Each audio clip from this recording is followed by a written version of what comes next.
Sir আসসালামু আলাইকুম sir. খারাপ একটু দ্রুত একটা বিষয় বলে যাব। আসসালামু আলাইকুম স্যার। ওয়ালাইকুম আসসালাম। শরীর ভালো না, যেহেতু স্টমাক পেইন হচ্ছে আজকে 3-4 দিন থেকে, অস্বস্তিকর অবস্থা। তারপরে ভাবলাম যে আপনার ভয়েস ভালোভাবে পাচ্ছি না স্যার আমরা। মিউট করতে হবে সবাইকে, সবাই মিউট করে নিতে হবে, ঠিক আছে?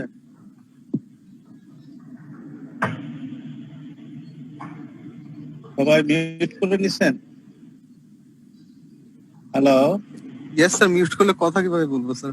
মিউট করে দিছে সবাই। হ্যাঁ, এখন শোনা যায় না? ইয়েস স্যার, এখন শোনা যাচ্ছে। স্যার এখন একদম ক্লিয়ার। হ্যাঁ, ঠিক আছে। বলছিলাম যে আমার শরীর খুব একটা ভালো না, তারপরেও ক্লাসটা কন্টিনিউ করতেছি। আমরা একটু দ্রুত যাব। আজকে আমরা আসলে theory of cost and element concept নিয়ে কথা বলবো। এটা বিজনেস ইকোনমিক্স এর খুব গুরুত্বপূর্ণ একটা ইয়ে, পরবর্তীতেও এই কনসেপ্ট গুলি খুব কাজে লাগবে। আমরা এখানে প্রথমেই 5 ধরনের কস্ট নিয়ে কথা বলতে চাচ্ছি। প্রথমটা হচ্ছে ভেরিয়েবল কস্ট। এটা কথাতেই বোঝা যাচ্ছে, ভেরিয়েবল মানে হচ্ছে it varies with the level of output. আমি যদি 10 ইউনিট পণ্য উৎপাদন করার জন্য 100 কেজি ইউজ করি, তাহলে আমার যে পরিমাণ কাঁচামাল লাগবে, আমি যদি 200 ইউনিট উৎপাদন করি তাহলে আনুপাতিক হারে কাঁচামাল তো বেশি লাগবে, তাই না? নাকি কাঁচামাল বেশি লাগবে না? হ্যাঁ, আমি যদি একটা বালতি তৈরি করি তাহলে যে পরিমাণ কাঁচামাল লাগবে, 10টা বালতি তৈরি করতে গেলে ঠিক তার 10 গুণ লাগবে। জি স্যার।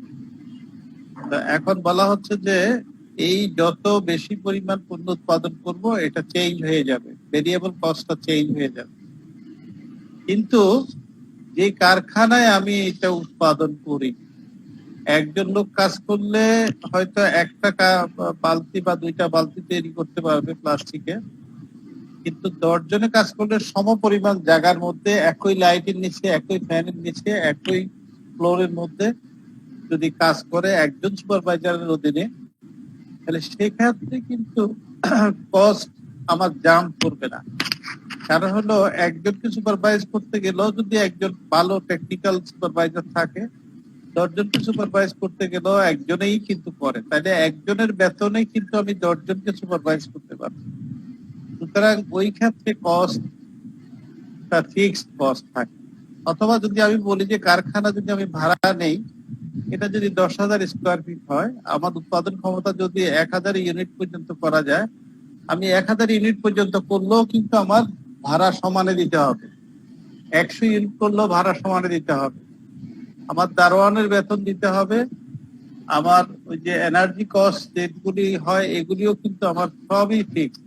মানে কতগুলি খরচ আছে, এগুলি উৎপাদনের পরিমাণ বাড়া কমার সাথে কোনো সম্পর্ক নাই। এটা একটা সার্টেন স্টেজ, মানে যে ক্যাপাসিটি আমার আছে সেই ক্যাপাসিটি লেভেল পর্যন্ত এটা অপরিবর্তিত থাকে, এই জন্য এটাকে ফিক্সড কস্ট বলে। তাহলে আমরা ভেরিয়েবল কস্ট বললাম যে উৎপাদন যখন বাড়বে তখন ভেরিয়েবল কস্ট বাড়বে, কিন্তু ফিক্সড কস্টের ক্ষেত্রে একটা নির্দিষ্ট লেভেল পর্যন্ত এই কস্টটা স্থির থাকবে, ফিক্সড থাকবে। এটাই হচ্ছে ফিক্সড কস্ট। আমরা সামনে আরো উদাহরণ দিয়ে আমরা দেখায় দিব। আরেকটা আছে সেমি ফিক্সড কস্ট, যে ঠিক আছে সেমি ফিক্সড কস্ট এরকম, যেটা একটা অ্যাক্টিভিটি লেভেল, যেমন 100% যদি আমি ইউটিলাইজ করি তাহলে আমার একরকম খরচ হবে, কিন্তু যদি আমি 110% করি, 110% উৎপাদন করা যায় একই কারখানার ভিতরে, একই স্পেসের মধ্যে, কিন্তু এটা হয়তো 2টা শিফটে হবে বা 3টা শিফটে হবে। তার মানে শিফটিং কস্ট তখন যখন বেড়ে যাবে তখন এই কস্টটা ফিক্সড কস্টটাও একটা স্টেপ উপরে চলে যাবে। এই জন্য বলা হয় সেমি ফিক্সড কস্ট, অর্থাৎ কিছু অংশ ফিক্সড, কিছু অংশ বাড়বে বা কমবে যে লেভেল অফ আউটপুট যদি আমি বাড়াই দিই। আরেকটা হলো সাঙ্ক কস্ট। সাঙ্ক কস্টটা হচ্ছে খুব ইন্টারেস্টিং। এটা ডুবন্ত খরচ বাংলায় বলি অনেক সময়। এই খরচটা আসলে আর কোনোভাবেই ফিরিয়ে আনা সম্ভব না। একবার খরচ হয়ে গেলে এটা আর এখান থেকে ব্যাক করার কোনো সুযোগ নাই। এইটা যদি রেজাল্ট দিতেও পারে, নাও দিতে পারে, না দিলে তো একদম পুরাটাই সাঙ্ক কস্ট হয়ে গেল।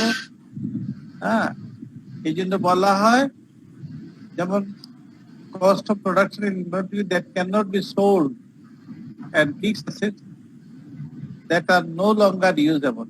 যেমন কিছু কিছু কাঁচামাল আছে যেগুলি আমরা অনেক সময় গোডাউনে রাখি, উপরের দিকে গুলি ব্যবহার করতে করতে নিচের দিকের গুলি যাওয়া পর্যন্ত দেখা যায় ওগুলি আর ব্যবহার করা যায় না, কিন্তু সেগুলি তো বিনা পয়সায় কেনা হয় না, সেগুলির তো একটা মূল্য আছে, তাই না? তো সেই মূল্যটা কিন্তু সাঙ্ক কস্টের মধ্যে চলে যাবে।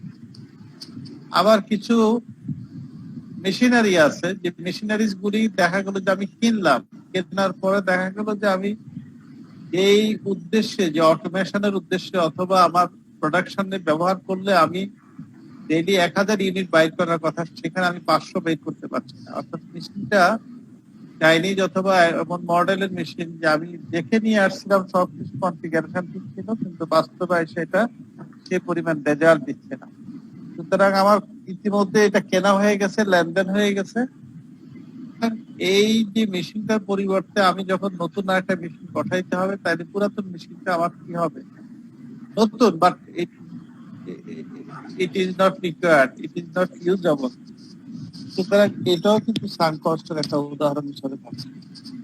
অর্থাৎ এটা আর কোনোভাবে সেট আপ করার কোনো সুযোগ থাকে না। এটা স্ক্র্যাপ হিসেবে অনেক সময় বিক্রি করতে হয়, অথবা একদম এত কম দামে বিক্রি করা হয় 5 লক্ষ টাকা দিয়ে কিনে যদি 50,000 টাকা বিক্রি করি, তার মানে কি আমার 4,50,000 টাকায় সাঙ্ক কস্ট। আরেকটা ক্লাসিফিকেশন আছে কস্টের, সেটা আসলে আমরা বলি ইম্পিউটেড কস্ট এন্ড এক্সপ্লিসিট কস্ট। ইম্পিউটেড কস্টটা হচ্ছে এটা আসলে মানে ইনভেস্টমেন্ট করা হয় অথবা কোনো প্রজেক্ট নেওয়া হয় কোনো কোর্স অফ অ্যাকশনের জন্য, যেটা ভিজিবল কস্ট। হ্যাঁ, এটা হচ্ছে an imputed cost is an invisible cost that is not incurred directly. অর্থাৎ এটা হচ্ছে উদ্ভূত একটা খরচ, যেটা কিন্তু আসলে সচরাচর দৃশ্যমান হয় না। হ্যাঁ, এইটা সচরাচর দৃশ্যমান হয় না, এটা কিন্তু এই খরচটা করতে হয়। এখন যদি বলি আসলে সচরাচর দৃশ্যমান হয় না কিরকম খরচ, এটা অনেক সময় এরকম হয় যে আমরা যদি একেবারে খুব করি যে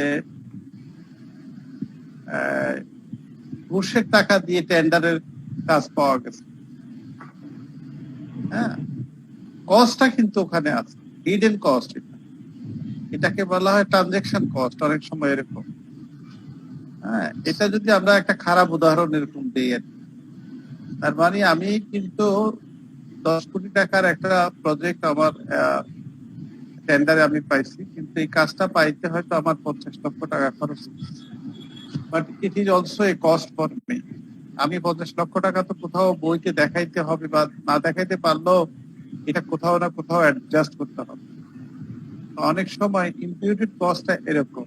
আরেকটা হতে পারে যে ইম্পিউটেড কস্ট এরকম হয় যে এটা অনেক সময় দৃশ্যমান হয় না। কিরকম? যে আমরা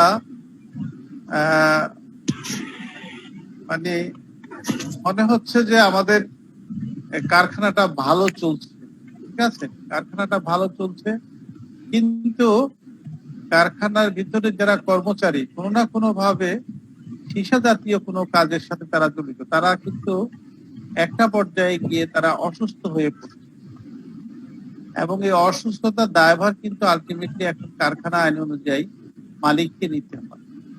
দেখা গেল যে অধিকাংশ কর্মচারীর জন্য তারা এই বিশেষ করে ট্যানারি, সিমেন্ট কারখানা, তারপরে এরকম কিছু কিছু কারখানা আছে যেখানে পরিবেশ দূষণের মাত্রা বেশি। এই সমস্ত জায়গাগুলিতে কিন্তু দেখা গেল যে আপাত দৃষ্টিতে মনে হয় আমার কোনো খরচ বেতন ছাড়া বা তাদের অন্যান্য ভাতা ছাড়া খরচ না, কিন্তু হঠাৎ করে দেখা যায় যে মেডিকেল কস্টটা অনেক বেড়ে গেছে। এটা একটা পর্যায়ে গিয়ে ভিজিবল হয়, প্রথমে মনে হয় এটা আসলে কোনো সমস্যা না। আচ্ছা, আরেকটা হলো এক্সপ্লিসিট কস্ট।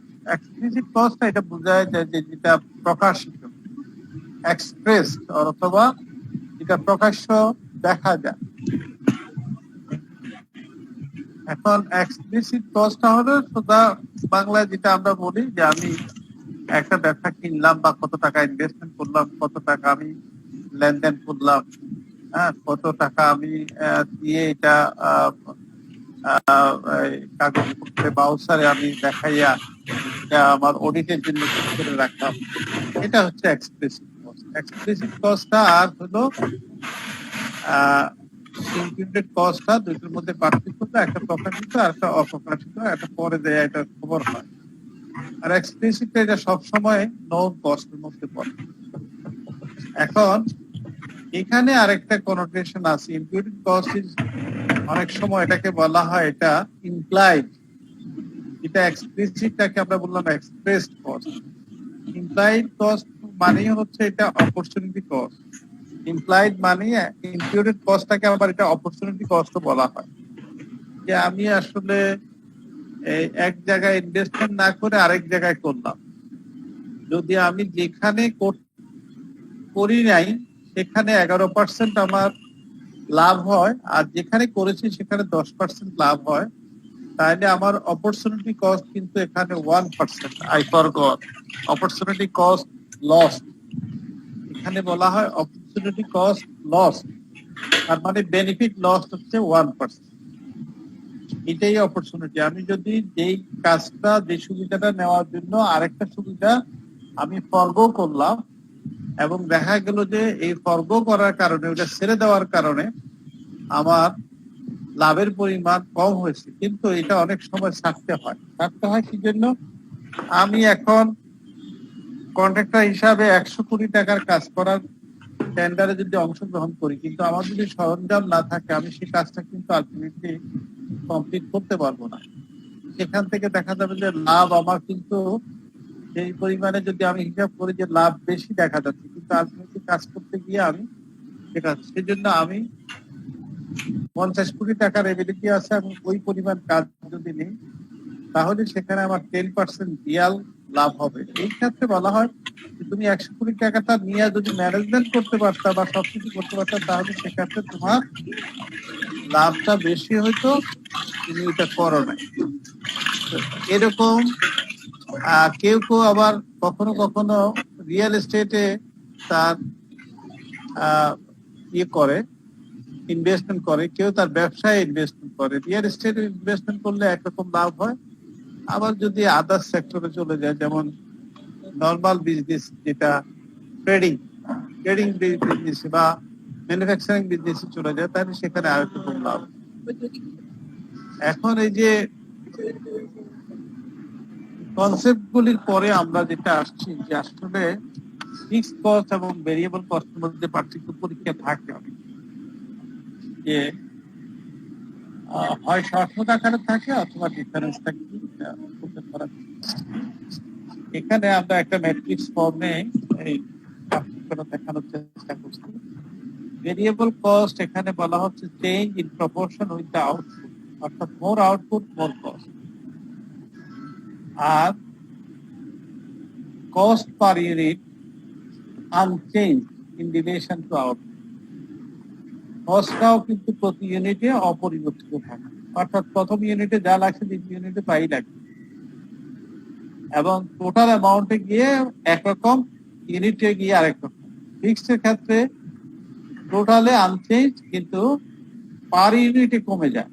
কারণ হলো একটা বালতি উৎপাদন করলে আমার যত টাকা ফিক্সড কস্ট হবে, 10টা বালতি উৎপাদন করলে যদি ওই কারখানার ভাড়া যদি 10,000 টাকা হয়, তাহলে প্রপোর্শনালি আমার রেট ইউনিট কস্টটা কমে যাবে। এটাই বোঝানো হচ্ছে যে change inversely with output, more output lower cost per. এইটুক লিখলেও পরীক্ষায় যথেষ্ট, এটাই যথেষ্ট এনাফ। এখন স্টেপ ভেরিয়েবল কস্ট বলা হচ্ছে যে অ্যাক্টিভিটি লেভেল যত বাড়বে কস্ট তত বাড়বে। এখানে জাস্ট একটা উদাহরণ দিয়ে দেখানো হচ্ছে যে কস্টটা উপরের দিকে যাচ্ছে, অর্থাৎ যত স্টেপ আমি উপরে যাব, এখানে যদি আমার 10% হয়, এখানে যদি 20% হয়, এখানে যদি এভাবে যদি হয়, তাহলে আমার আস্তে আস্তে স্টেপ বাই স্টেপ কস্টটা বাড়বে। স্টেপ ভেরিয়েবল কস্ট, এখানে total cost increase to a new higher cost for the next higher range of activity. এটা স্বাভাবিক, কারণ আমি যখন ইউনিটের সংখ্যা বাড়াবো, কাঁচামাল বেশি লাগবে, এবং সেটা যদি আমি ফিক্সড করে ফেলি যে এতর পরে এত, এতর পরে এত, অর্থাৎ লেভেল যদি আমরা ঠিক করে নিই, এই লেভেলের পরে এই লেভেলে আমি জাম্প করব, অথবা যদি হঠাৎ করে আমি কিছু এক্সট্রা অর্ডার নেই কারো কাছ থেকে, আমি নর্মালি আমি উৎপাদন করি, টিস্যু উৎপাদন করি আমার নিজের বিক্রি করার জন্য হোলসেলারদের কাছে। আর যদি আমি দেখা গেল যে হঠাৎ করে একটা প্রতিষ্ঠান থেকে বলা হলো যে তোমরা আমাদেরকে এই টিস্যুগুলি, ফেসিয়াল টিস্যুগুলি আমাদের প্রতিষ্ঠানের নাম দাম দিয়া, লোগো দিয়া আমাদেরকে দিবা, সেই ক্ষেত্রে হয়তো দেখা গেল যে এখানে ভেরিয়েবল কস্ট এরকম স্টেপ আপ হবে।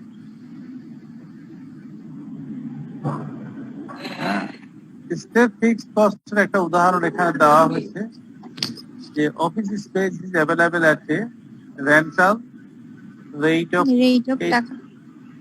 টাকা 84,000 প্রতি বছর in increments of 1,000 square feet. As the business grow more, space is rented, increase the total cost. এখন 1,000 স্কোয়ার ফিটের জন্য আমি 84,000 টাকা দিই। যদি কোনো কারণে আমার অফিসের আরেকটা রুম ভাড়া নিতে হয়, তাহলে কিন্তু আমার ফিক্সড কস্টটা আর 84,000 থাকবে না। ওই আরেকটা রুমের জন্য হয়তো আরো 10,000 টাকা বা আরো 16,000 টাকা যুক্ত হলে এটা দেখা গেল যে 1200 স্কোয়ার ফিটের জন্য আমার 90,000 টাকা আমাকে দিতে হয়। অর্থাৎ ফিক্সড কস্টটাও কিন্তু কখনো কখনো আংশিক হারে যদি বেড়ে যায়, তাহলে সেটাও বেড়ে যেতে পারে।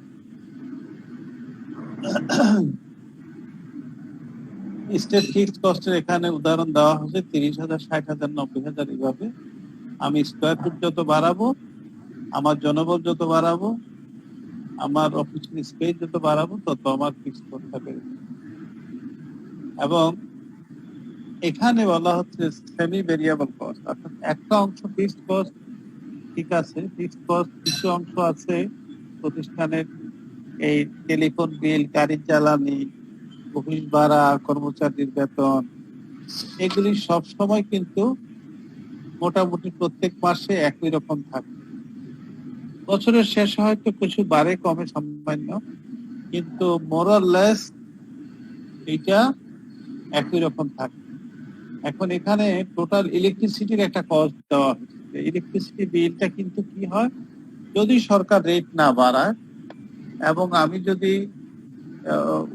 মানে উল্টাপাল্টা কোনো যন্ত্রপাতি বা হিটার ইত্যাদি না করি, তাহলে হবে কি, আমার যতগুলি সুইচ, আমার যতগুলি ফ্যান আছে, ইলেকট্রিসিটি আছে, এসি আছে, সবগুলি হিসাব করলে কিন্তু আমার বিল আসলে মাসের শেষে ডিমান্ড নোট সহ এটা ফিক্স থাকে। কিন্তু যদি আমি এসি 10 ঘন্টার জায়গায় 12 ঘন্টা চালাই,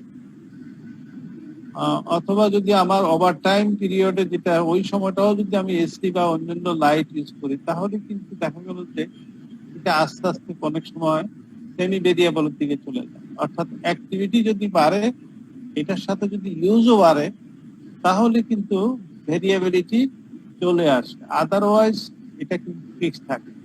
এটা অনেকগুলি কোম্পানি কিন্তু হঠাৎ করে দেখে যে আমার বিদ্যুৎ বিল গত মাসে এত ছিল, এই মাসে এত হলো কেন, এটা কি বোতলে বিল নাকি এটা কোন রকমের টাকা পয়সা না দেওয়াতে তারা এই সমস্ত কথাবার্তা বলে। নর্মালি আমাদের দেশে অনেকগুলি রিজনস থাকে, কিন্তু যদি দেখা যায় যে গভর্নেন্স সব ঠিক আছে, মানে যারা বিল টিল করে তারা উল্টাপাল্টা করে এখান থেকে ওখান থেকে বিল মিলে ইয়ে করে না, তাহলে কিন্তু প্রত্যেকটা অফিসে এই কন্ডিশন বিরাজ করা হবে। আর একটা হচ্ছে কার কার রিলিয়ার কস্ট। কারটা অর্থাৎ কখনো কখনো কস্ট ফাংশনটা যেটা, এটা বাড়তে থাকে। টোটাল কস্ট আর অ্যাক্টিভিটি যখন বাড়বে তখন এটা বাড়তে থাকে, কিন্তু একটা লেভেলে গিয়ে অ্যাক্টিভিটি কস্টটা মানে সর্বোচ্চ পর্যায়ে পৌঁছে যাবে। সেই অ্যাক্টিভিটি সর্বোচ্চ পর্যায়ে পৌঁছে গেলে এই যে সবুজ এটা তখন কিন্তু আর এরকম ফ্ল্যাট হয়ে চলে যাচ্ছে না, এটা কিন্তু আস্তে করে এরকম সোজা হয়ে যাবে। অর্থাৎ এখানে এসে একটা দেখা আসবে যেটা ফিক্সড, এটা হচ্ছে একটা ফিক্সড 1000 ইউনিট পর্যন্ত গেলে এই টোটাল কস্টটা একই রকম।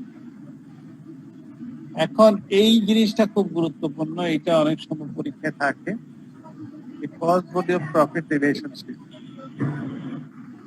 এখানে তার আগে দিয়ে আমরা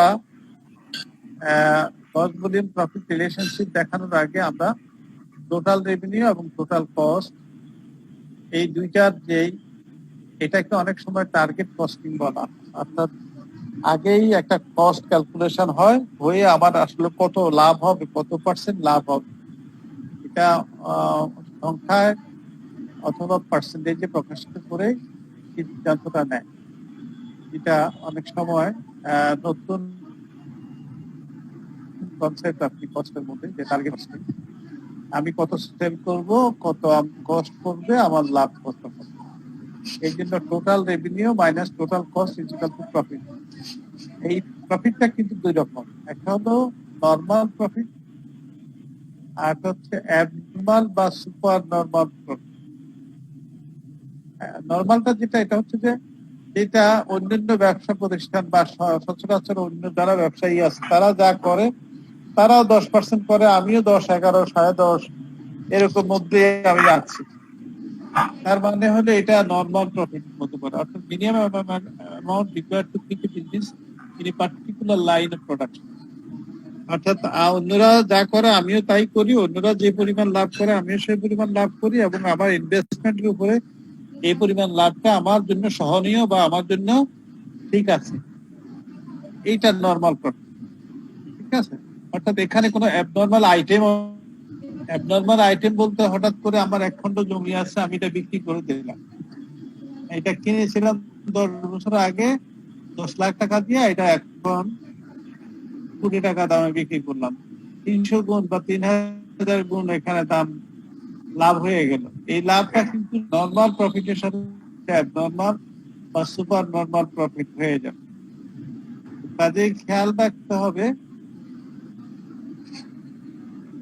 the amount over and above the amount needed to keep the business in its current line of production। অর্থাৎ এটা রেগুলার যেই লাভ হয়, সেই লাভের সাথে যদি অ্যাবনর্মাল কোনো আইটেমের মুনাফা যুক্ত হয় তখন সেটা প্রফিট হবে। হ্যাঁ, এখন এই যে ব্রেক ইভেন পয়েন্ট, যেটা অন্যগুলি এখানে দেখার দরকার নাই, ব্রেক ইভেন বলে একটা কথা আছে। ব্রেক ইভেনটা কি জিনিস?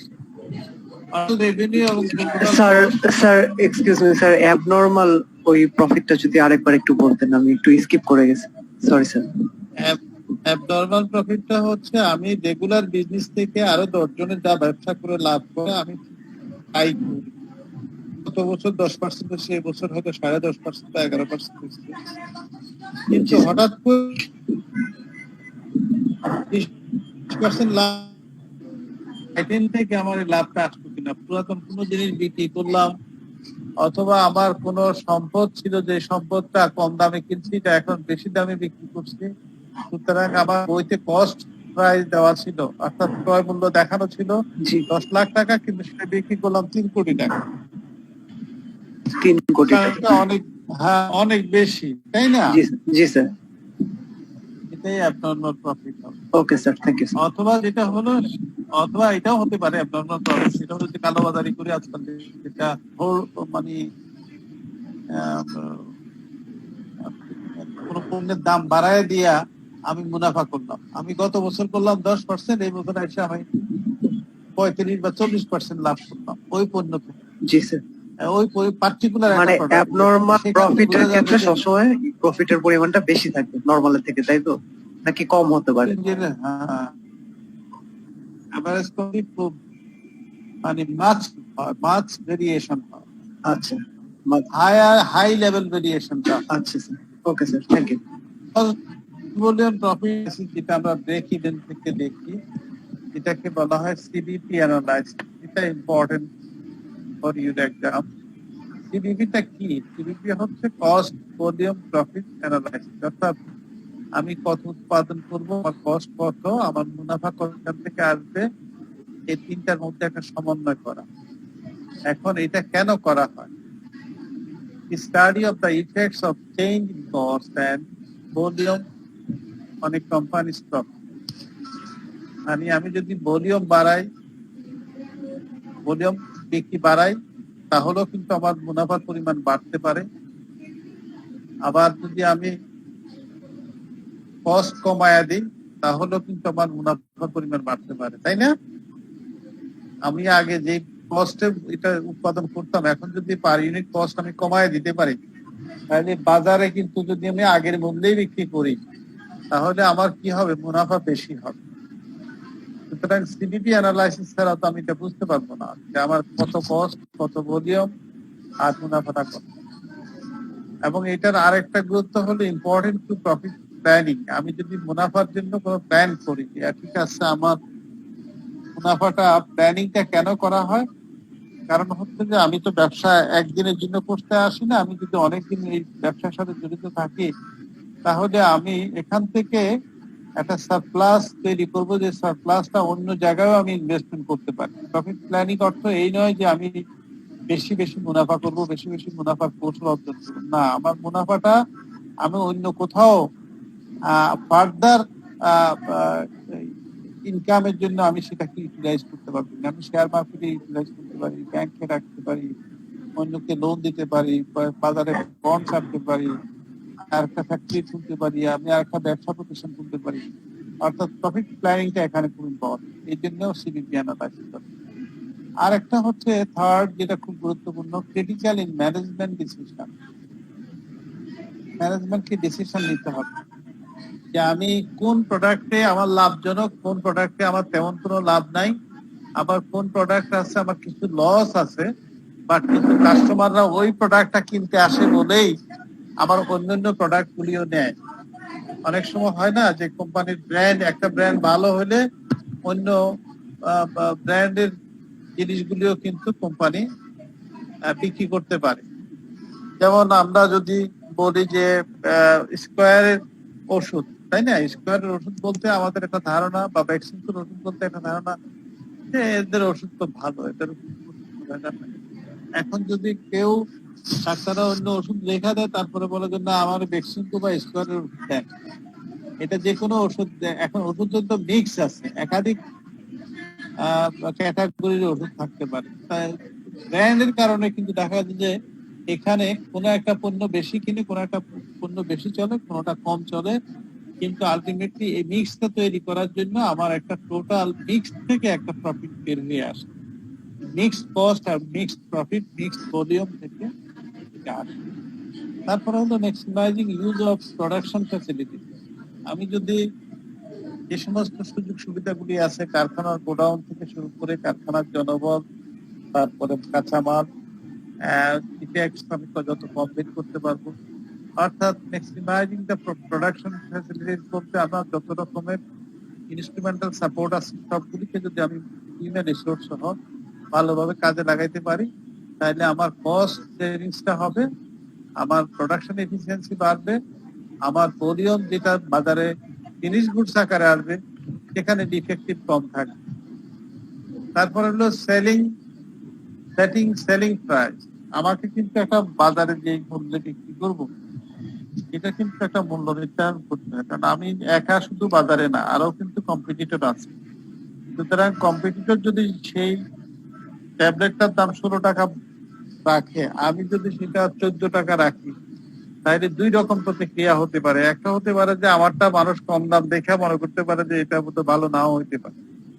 আবার আরেকটা হতে পারে যদি আমি 16 রাখি, তাহলে ওই ব্র্যান্ডটা যদি কোনো কারণে জনগণের কাছে বেশি পরিমাণে গুরুত্বপূর্ণ হয়, তাহলে আমারটা নাও কিনতে পারে, ওইটাই কিনবে।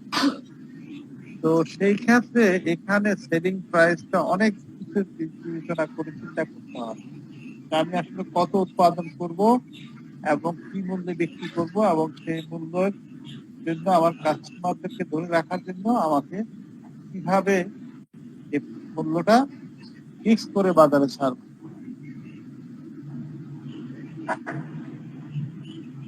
এবং এগুলির সাথে তো অবশ্যই মার্কেটিং ডিপার্টমেন্টের প্রমোশনাল অ্যাক্টিভিটি। তাহলে ব্রেক ইভেন পয়েন্টটা হচ্ছে total cost is equal to total revenue. ঠিক আছে, ব্রেক ইভেন পয়েন্টটা হচ্ছে total cost is equal to total revenue, যেখানে দুইটা সমান হয়, total cost is equal to total revenue. এখন এছাড়াও অন্য কিছু নাম আছে, স্টার্ট আপ কস্ট। হ্যাঁ, এটা আসলে স্টার্ট আপ কস্টটাকে বলা হয় যে ফিক্সড কস্ট। তখন কিন্তু আমি আসলে বাজারে পণ্য ছাড়ি নাই, খরচ বেতন দিতে হয়, আমার জায়গা ঠিকঠাক করে নিতে হয়, বিল্ডিংটা তৈরি করে নিতে হয়।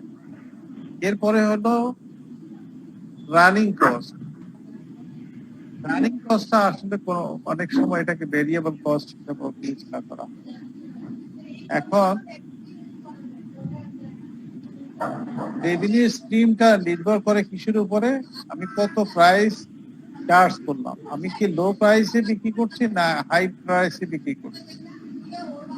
লো প্রাইস যদি হয় তাহলে কি হবে, need to sell more to reach the break even.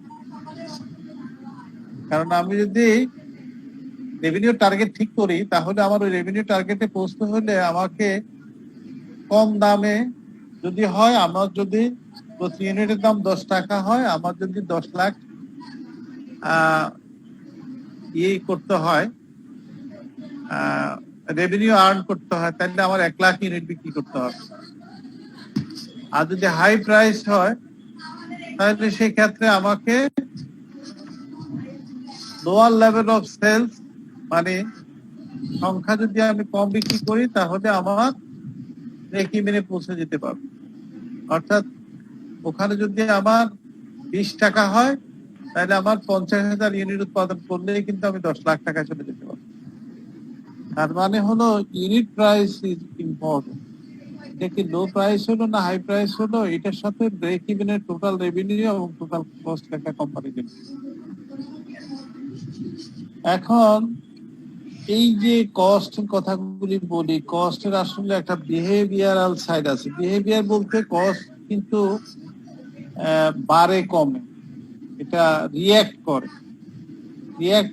এটা প্রোডাকশন, সার্ভিস, কোয়ালিটি, ম্যানেজমেন্ট, অনেক কিছুর উপরে, ভলিউম কত হবে ইত্যাদির উপর। আর একটা হলো কস্ট ড্রাইভার বলে একটা কথা আছে, যে কোন কস্ট ড্রাইভারটা খুব important. A variable that casually affects cost over a given time span, it is the most significant cause of cost of an activity. Cost driver গুলি কি কি, এখানে একটা উদাহরণ দেওয়া হয়েছে এটা বোঝার জন্য। কস্ট ড্রাইভার গুলি যেমন হচ্ছে লেবার হয়েছে, হ্যাঁ, supervisor salary, maintenance, depreciation, energy cost. তো এখানকার এগুলি হচ্ছে কস্ট সাইড, আর এগুলি ড্রাইভার্সটা হচ্ছে লেবার আওয়ার্স। আমি যদি কম লেবার আওয়ার্স ইউজ করি, তাহলে আমার লেবার কস্ট কম হবে। যদি লেবার আওয়ার্স বেশি ইউজ করি একটা পণ্য ইউজ করার জন্য, তাহলে কস্ট ড্রাইভার কি হবে, উপরের দিকে চলে যাবে। এরকম প্রত্যেকটা ক্ষেত্রে সুপারভাইজারের জন্য নাম্বার অফ পিপল আমার 10 জনের জন্য যদি একজন সুপারভাইজার থাকে তাহলে একরকম, আর যদি 8 জনের জন্য একজন সুপারভাইজার থাকে তাহলে 2 জনের জন্য আবার আমার অতিরিক্ত খরচ বেড়ে যাবে।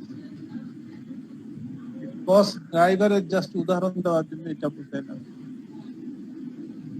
আর এখানে অনেকগুলি কারণে কস্টের ক্লাসিফিকেশন হয় নেচার অথবা ফাংশন অথবা direct indirect, variability, control, normal, financial accounting, planning and control, managerial decision ইত্যাদি। এগুলি জাস্ট দেখে যাওয়ার জন্য, এগুলি আমাদের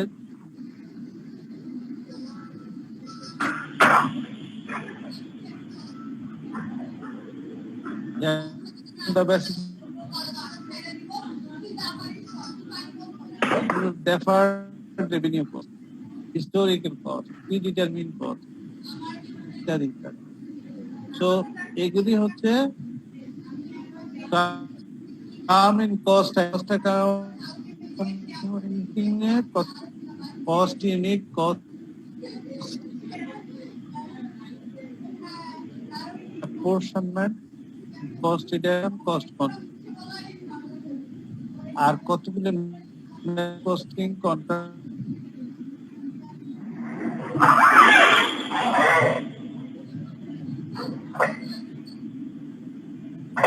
মাল্টিপল কস্ট টাইপস। এবার আমরা চলে আসি,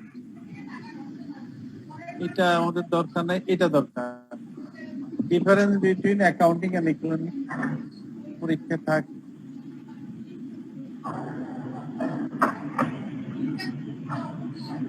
Cost is সাইদ ভাই আপনার মাইকটা একটু চেক করুন, অফ করেন, স্যারের কথাটা শুনতেছি না ঠিকঠাক। cost is related to the present and future decision making. Accounting cost ignores imputed cost, implicit cost considered. হ্যাঁ, এখানে একটা উদাহরণ দেওয়া হচ্ছে যে এরকম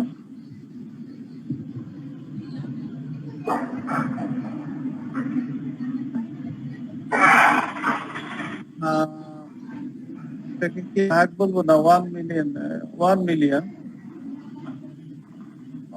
না 10 million to start a business. That year 12 million, your accounting profit would be 3 million. 1 lakh থেকে এই যে 1,20,000 বাদ দিলে, 12 লাখ বাদ দিলে 2 লাখ হলো।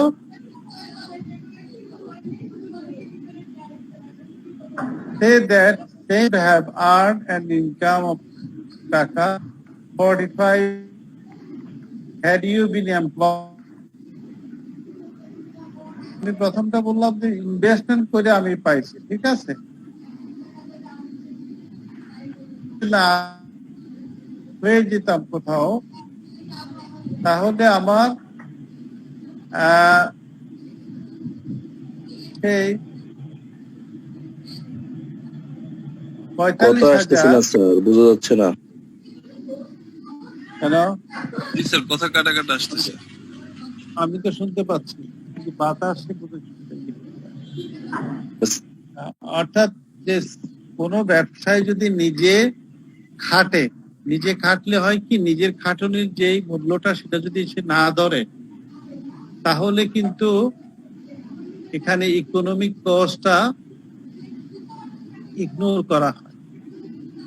আর যদি সেটা ধরা হয় তাহলে ইকোনমিক কস্টটাকে অ্যাকাউন্টিং ফর করা হয়।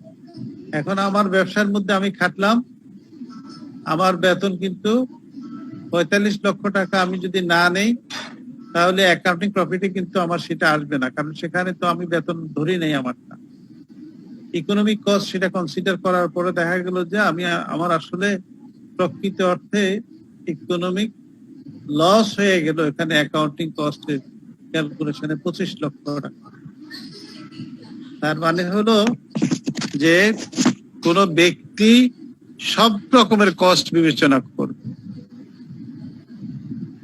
ব্যবসায় কাজ করতেছি খাটতেছি, এটা তো দেখা যায় না। এটা মনে করি যেটা আমার ব্যবসা, আমি হিসাব করি আমি কত টাকা খাটাইলাম, কত টাকা লাভ করলাম।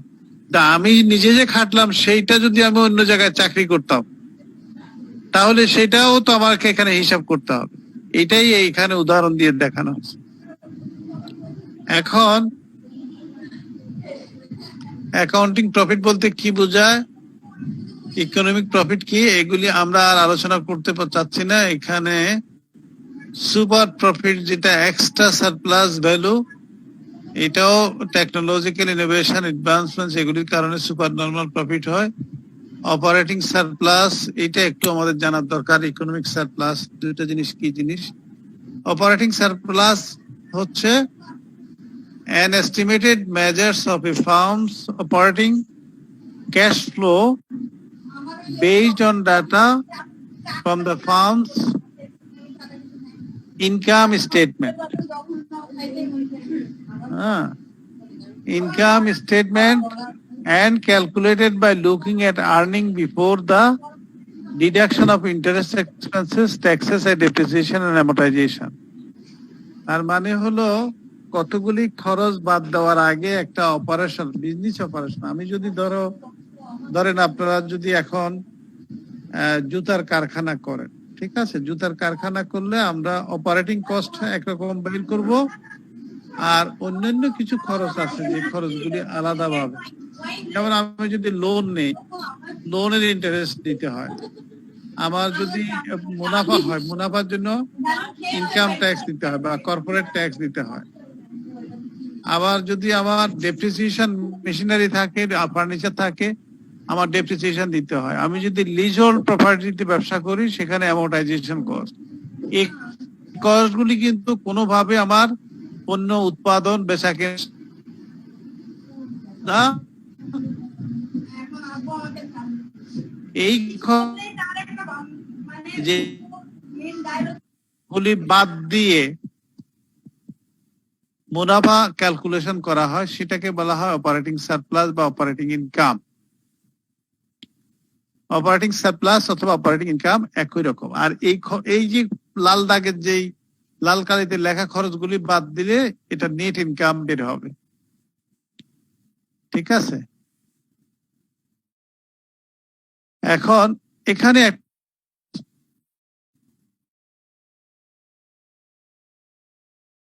concept use statistics in corporate and value added and GDP. Operating কস্টটাই হচ্ছে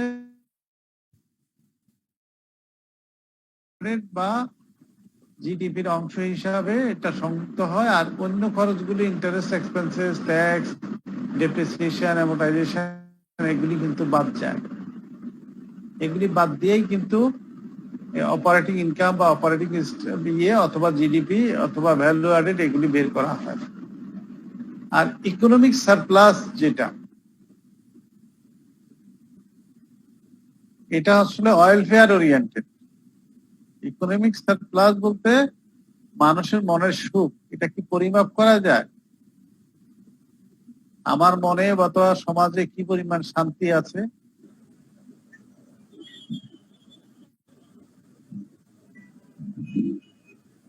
অনেক সময় এটা সম্ভব না, কিন্তু তারপরেও এটা মানুষের কাছ থেকে মতামত নিয়ে একটা সংখ্যায় রূপান্তর করা হয় যে সমাজে 100%-এর মধ্যে 80% মতামত দিয়েছে যে তারা ভালো আছে, শান্তিতে আছে। হ্যাঁ, তাহলে এখানে এখন economic surplus, also known as total welfare, is the overall benefit of a society composed of consumers and producers received when a good or service is brought or sold, given a quantity provided and price set us. Accounting, it is also can through who exceeds liability. Accounting এ এটা কিন্তু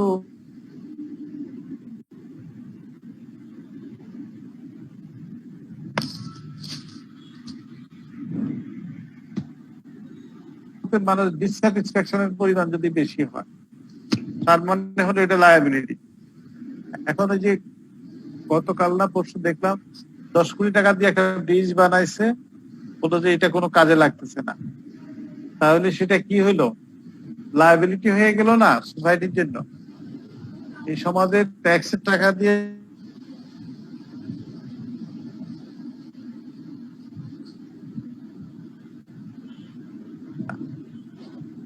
So economic surplus is divided into consumer and producer surplus. এবং যিনি supply দিচ্ছে consumer, sorry, তার মধ্যেই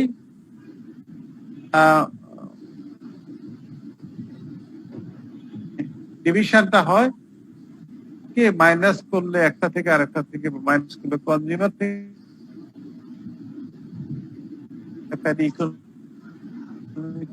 কথা কেটে কেটে আসতেছে। স্যার এই সমস্যাটা সবাই ফেস করছে। ইকোনমিক সারপ্লাস স্যার কিছুই বোঝা যাচ্ছে না।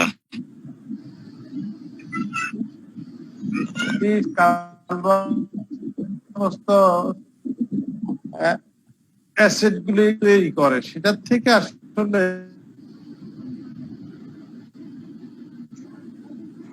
স্যার আপনার কথা শুনতে পাচ্ছি না স্যার। করে যেটা আমাদের জন্য মঙ্গলজনক বা এটা ইকোনমিতে আমার অবদান রাখছে। Sir Yes. স্যার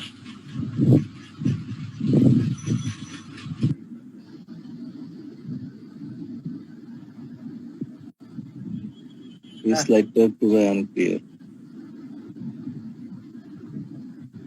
আচ্ছা, এটা এগুলি আসলে এত তাড়াতাড়ি বোঝা যাবে না, আরো শুধু তো যেতে হবে।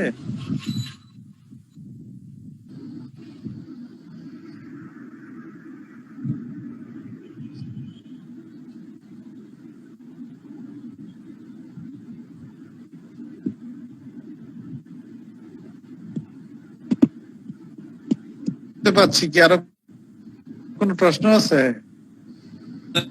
লাস্টের স্লাইডটা, লাস্ট পার্টে স্যার আমরা ওই ইকোনমিক সারপ্লাসে কিছু মানে নিতে পারিনি। সবারই মনে হয় সমস্যা হয়েছে। বুঝতে পারছি, ঠিক আছে। কারো কোনো প্রশ্ন?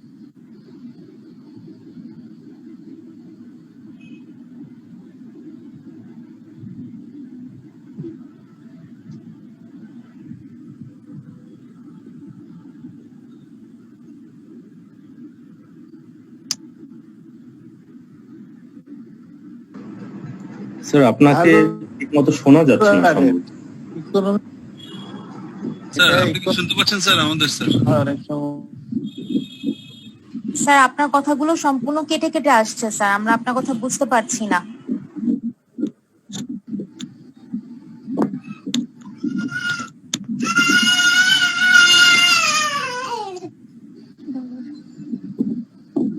কি ভেঙে ভেঙে যাচ্ছে?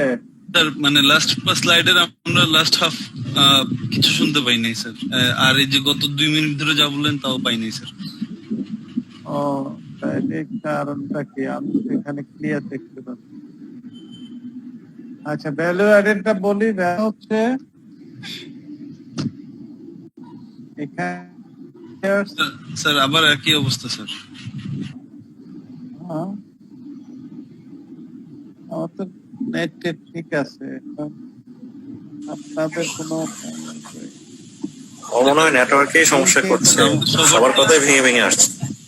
সবাই পাচ্ছি ঠিকঠাক এখন স্যার। সবার কথাই ভেঙে ভেঙে আসছে।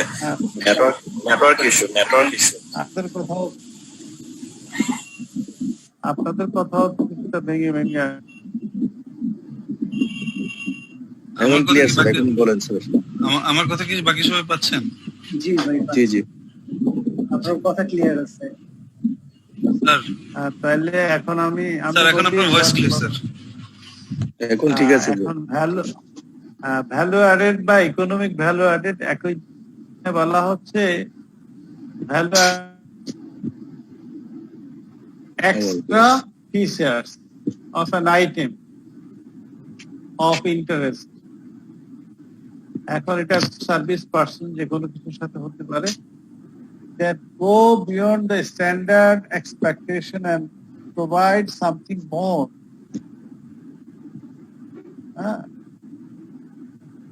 অর্থাৎ ভ্যালু অ্যাডেড হচ্ছে একটা কোম্পানি যদি অথবা একটা সরকারি কাজে যদি মানুষের স্যাটিসফ্যাকশন লাভ হয়, কোম্পানির ক্ষেত্রে যদি কোম্পানির মুনাফা বাড়াইতে পারে, আর ইকোনমিকের ক্ষেত্রে ইন ইকোনমিক্স এটাকে বলা হয় the difference between the sale price and the production cost of product is the value added per unit. Sales price এবং production cost. ঠিক আছে? এই যে সেলস প্রাইসটা যদি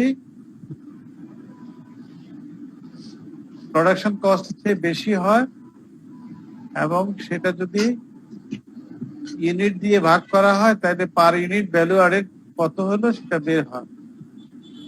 আর যদি এটাকে সামিং করা হয়, একত্রিত করা হয়, তাহলে overall unit sold is total value added হবে। তাহলে ভ্যালু অ্যাডেডটা হচ্ছে দুই রকম, একটা হলো অ্যাকাউন্টিং ভ্যালু অ্যাডিশন আর একটা হচ্ছে economic value addition. Accounting value অ্যাডিশনটা হচ্ছে আমি মুনাফা কত বাড়াতে পারলাম কম্পিটিটিভ পজিশনের মধ্যে, আর ইকোনমিক্স এর ভ্যালু অ্যাডিশন হলো ইকোনমিক্স এ আমি কত বাড়াইতে পারলাম, টোটাল সাপ্লাই অফ গুডস আমি কত বাড়াইতে পারলাম এবং বেনিফিট কত সেখান থেকে তৈরি হলো। এক মিনিট, আমার একটা ফোনটা ধরছি, গুরুত্বপূর্ণ। হ্যালো হ্যালো হ্যালো, আচ্ছা হ্যাঁ ভালো।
কথা বলো না।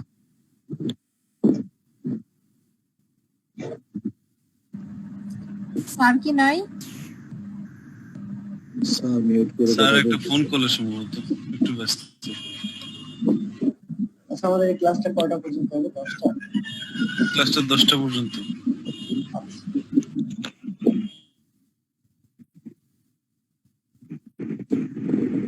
আচ্ছা ভাইয়া, স্যারের স্লাইড গুলা কিভাবে পাওয়া যায়? স্যার কি স্লাইড দিবে গ্রুপে? কি ড্রাইভে ঢুকছিলেন একবারও? ড্রাইভে হ্যাঁ, রিসেন্টলি ঢুকি নাই। আচ্ছা, রিসেন্টলি না, আপনি ড্রাইভে একবার ঢুকেন, ঢুকলে আপনি প্রশ্ন অ্যান্সার পেয়ে যাবেন। আচ্ছা, ইকোনমিক শর্টেজ বলে একটা কথা আছে, এটাও অনেক সময় ইম্পর্টেন্ট। এগুলি স্যার ভ্যালুয়েটেড একটা প্রশ্ন ছিল স্যার। জি স্যার আপনি যেটা বললেন যে সেলিং প্রাইস আর প্রোডাকশন কস্ট, আর ভ্যালুয়েটেড প্রোডাক্ট বলতে আমরা যেটা বুঝি স্যার, একটা প্রোডাক্ট রেগুলার প্রোডাক্ট যেটা হচ্ছে আপনার সেলিং প্রাইস এভারেজ প্রাইস হতে পারে, বাট ভ্যালুয়েটেড প্রোডাক্ট যেটা হচ্ছে আপনার মেবি অনেক সময় দেখা গেছে এটা এক্সপেন্সিভ প্রোডাক্ট হইতে পারে। সেক্ষেত্রে স্যার আপনার দেখা যাচ্ছে যে প্রাইস যেটা আমরা সেলিং প্রাইসটা এভারেজ প্রাইস হবো, তাহলে সেক্ষেত্রে কি এটা কি ধরনের হবে স্যার? এটা সোজা হিসাব। যেমন আমরা গার্মেন্টস এ ভ্যালু এডিশন করি, তাই না? জি স্যার। আমরা যে কম্পিউটার বা কি বলে টিভিতে ভ্যালু এডিশন করি। ভ্যালু এডিশন মানে কি, আমি ফিচার্স অ্যাড করি, ঠিক আছে? জি আমার স্যার। স্মার্ট টিভিতে আমি ওয়াইফাই সংযুক্ত করে দিলাম, ঠিক আছে? কমার্শিয়াল প্রতিষ্ঠানের ক্ষেত্রে আমি এটা বলতেছি আর কি। দেখবেই না, ঠিক আছে। কিন্তু আলাদা। এইটা হলো ভ্যালু এডিশন, যে আমি এক্সট্রা ফিচার অ্যাড করলাম এবং এটার বিনিময়ে আমি যে পণ্যটা বিক্রি করলাম এখান থেকে আমি দামও বেশি পাইলাম, মুনাফাটাও বাড়লো এবং বেনিফিট। এটাই ভ্যালু অ্যাডেড প্রোডাক্ট। আর ইকোনমিক ভ্যালু অ্যাডেডটা হচ্ছে এখানে আসলে স্যাটিসফ্যাকশনের বিষয়, যে মানুষকে কনজিউমারদেরকে জন্য বা সরকার যে সমস্ত দিল এখান থেকে আসলে এই সমাজের বেনিফিটটা, মানে যেমন শিক্ষিতের হার বাড়ছে, মানুষের স্বাস্থ্যের উন্নতি হয়েছে, মৃত্যুর গড় আয়ু বাড়ছে, এইসব বিষয়গুলি। তো এই সরকার যে খরচগুলি করে আসলে আলটিমেটলি সেখানে summing of the value added per unit over all units sold is total value added. এখানে বলা হচ্ছে যে আসলে প্রতি মাথা পিছু গড় আয় কত বাড়ছে, মানে প্রতিজনের হিসাবেই তো এটা হয়। তো সেরকম আর কি আসলে ইকোনমিক ভ্যালু অ্যাডেড বলতে ওরকম, যে benefits in the society in terms of the per capital কত বাড়লো। এখন ইকোনমিক শর্টেজটা ঠিক তার উল্টা দিকটা, অনেকটা ভ্যালু অ্যাডিশনের উল্টা দিকটা। Economic shortage is a term describing as a disparity between the amount demanded for products or services and the amount supplied in the market. যেটা মার্কেটে ডিমান্ড আছে,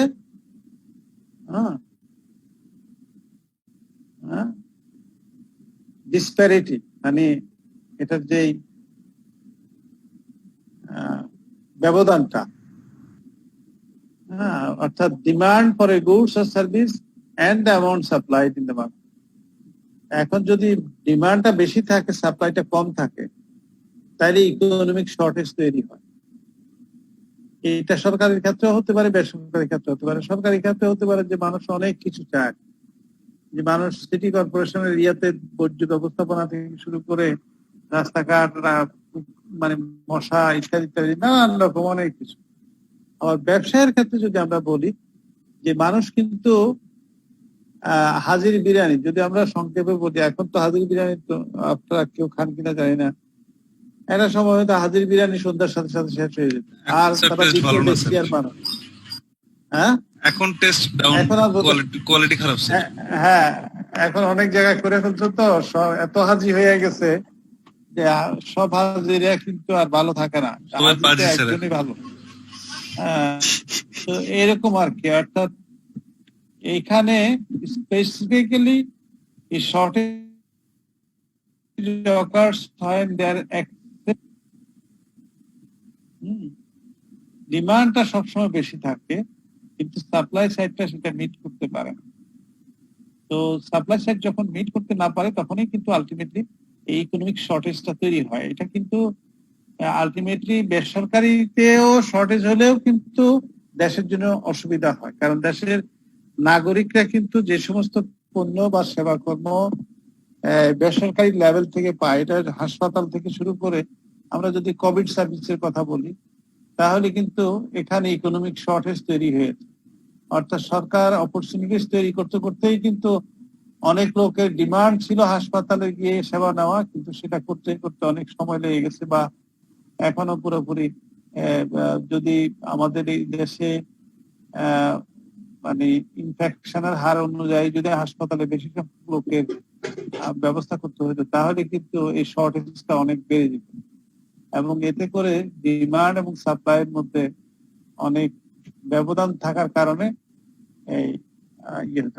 এটা ছাড়াও যদি আমরা এমনি বলি যে আমাদের দেশ থেকে অনেকে কিন্তু বিদেশে গিয়ে চিকিৎসা করে, অর্থাৎ এখানে ডিমান্ড আছে কিন্তু সাপ্লাই সাইডটা স্ট্রং না বলেই কিন্তু এই শর্টেজের কারণে কিন্তু আমরা ইকোনমিক লসটা করে থাকি।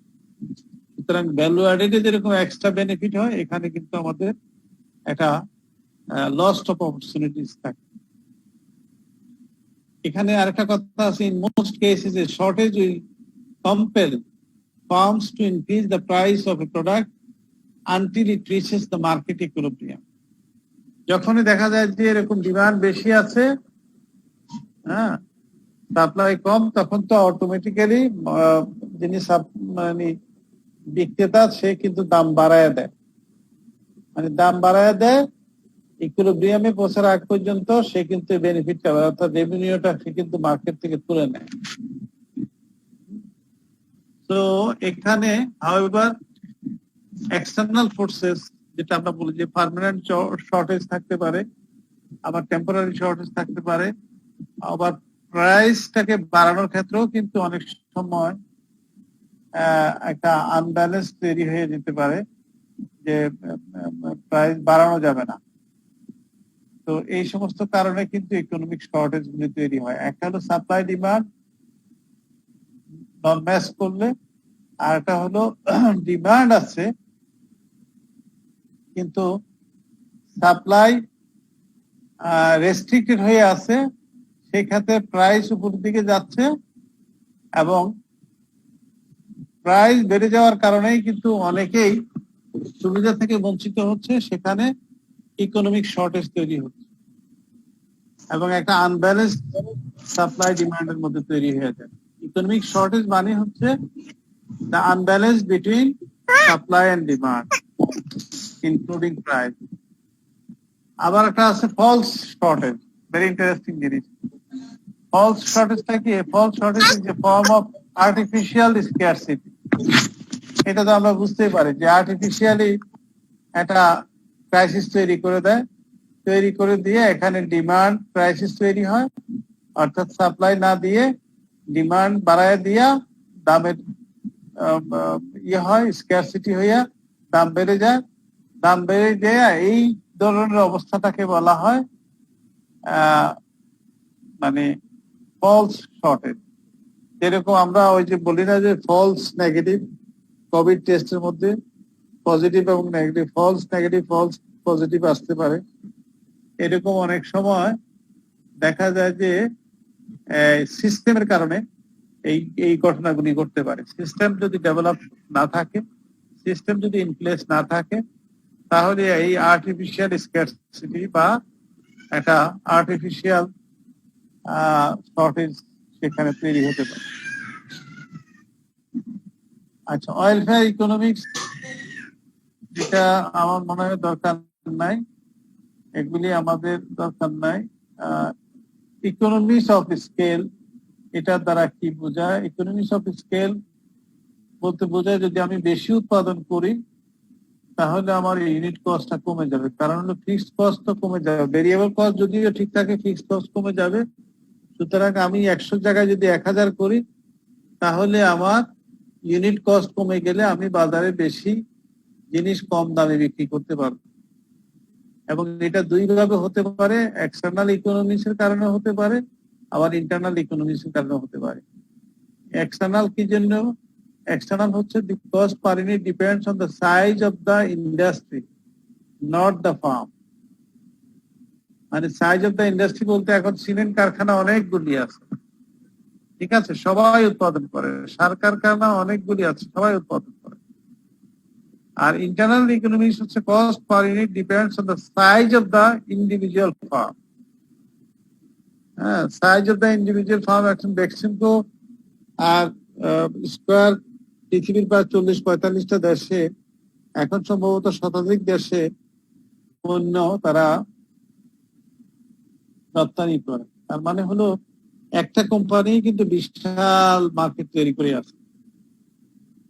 তো আবার দেখা যায় যে অনেকগুলি সিমেন্ট বা রড কারখানা আছে বাংলাদেশে, এরা কিন্তু সবাই মিলে কিন্তু একটা ইন্ডাস্ট্রি, এবং সবাই এখানে ভাগাভাগি করে কাস্টমারদের মধ্যে এই এই তার উৎপাদনের পরিমাণটা তারা নির্ধারণ করছে যে কে কত বিক্রি করতে পারবে কার। এটা এখানে চেষ্টা করা হয় যে কাস্টমারদেরকে নিজের দিকে টানা, আইদার আকর্ষণীয় বিজ্ঞাপন অথবা দাম কমায় দেওয়া অথবা কোয়ালিটি এটা মানে ওই যে একটা দেখায় না কোন মানে এত চাপ কোনো নায়কও সহ্য করতে পারে না, কি জানি আছে না একটা দেখায়।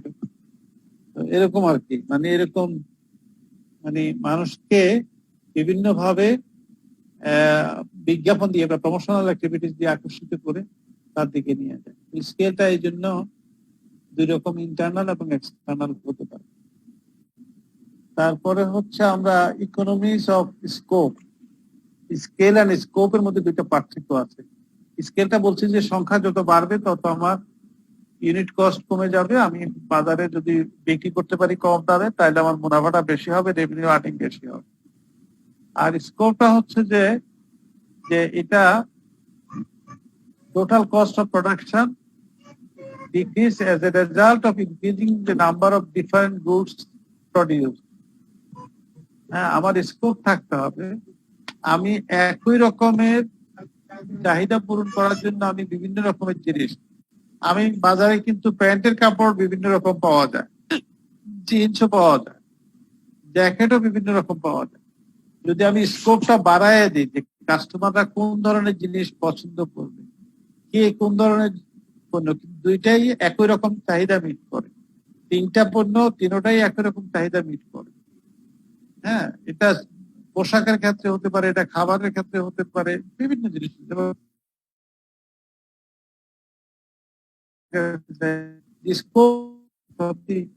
প্রোডাক্ট লাইনের মধ্যে সেম ডিমান্ড বা same wants same need fulfil করতে পারে, সেরকম জিনিসের ক্ষেত্রে ইকোনমিস অফ স্কোপটা কার্যকর।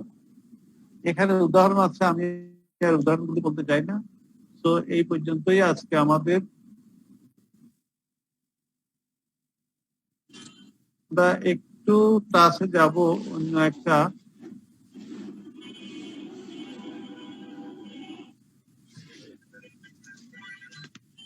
আমরা এখানে একটু টাচ দেব, এটা আমাদের না দিলে তাহলে আমাদের কভার করতে পারবো না। এটা 10 মিনিটের মধ্যে শেষ করবো। এটা হচ্ছে theory of production, theory of কস্টের পরে থিওরি।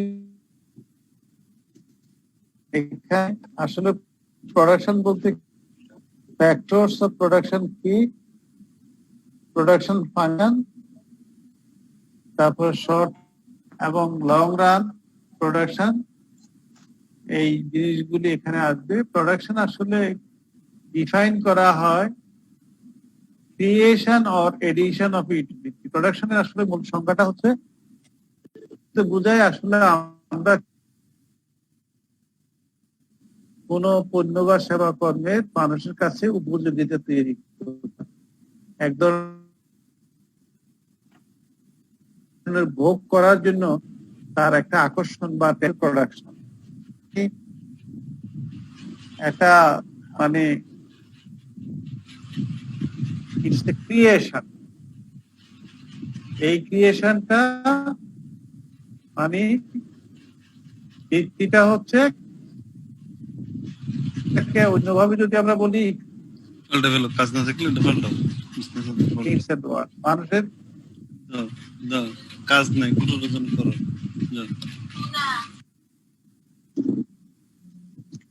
আর ইউটিলিটি, এটা আমরা এর আগে utility is the individual consumer from a goods or services in the economy. So, in order to economists turn to consumer demand theory. কোথায় তো বোঝা যাচ্ছে না। চলে যায় স্যার কথা ভেঙে ভেঙে আসতেছে স্যার। স্যার মানে লাস্ট পার্টটা স্যার আমরা কথা বুঝতে পারছি না কিছু স্যার, এটা না হলে আজকে রেখে দিবেন স্যার, আমরা নেক্সট ক্লাসে হ্যাঁ স্যার আমরা কথা ঠিক মতো পাচ্ছি না তো আপনার কথা বোঝা যাচ্ছে না স্যার, ভেঙে ভেঙে আসতেছে। যে স্লাইডটা ডিসকাস করতে স্ক্রিনে দেওয়া যায় স্যার, স্ক্রিনে দেওয়া যায়। স্লাইড কিন্তু খুবই অসুস্থ মনে হচ্ছে দেয়ান ভাই, স্যার খুবই অসুস্থ মনে হচ্ছে।